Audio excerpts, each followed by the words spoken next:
નમસ્કાર દર્શક મિત્રો, તુફાન એસબી ન્યૂઝ સાથે હું છું આપની સાથે પાયલ બામભણિયા। તો જોઈએ આજના મહત્વના સમાચારમાં। બાળકોને શૈક્ષણિક પ્રવાસ કરાવી તલોદ ગામના અગ્રણીએ જન્મદિવસને યાદગાર બનાવ્યો। જન્મદિવસે પાંજરાપોળ ખાતે મિત્રો સાથે ગૌમાતાનું પૂજન કર્યું। આમોદ તાલુકાના તલોદ ગામના એક અગ્રણીએ પોતાના જન્મદિવસની અનોખી રીતે ઉજવણી કરી હતી। તેમણે પોતાના વતનની શાળાના બાળકોને શૈક્ષણિક પ્રવાસ કરાવી જન્મદિવસને યાદગાર બનાવ્યો હતો। જન્મદિવસ નિમિત્તે સવારમાં પોતાની ગામની સ્કૂલમાં વિદ્યાર્થીઓ, આચાર્ય, શિક્ષકો અને મિત્રો સાથે જન્મદિવસની ઉજવણી કરી હતી।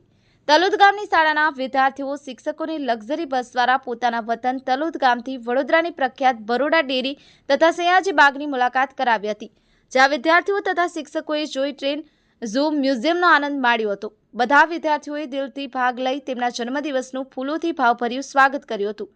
ત્યારબાદ વરણામા ખાતે ત્રિમંદિરમાં આરતી તથા દર્શન કરી તેમના ગામના મિત્રો સાથે કરજણ ગૌશાળામાં ગયા હતા અને ગૌ માતાનું પૂજન કરી જન્મદિવસની ઉજવણી કરી હતી।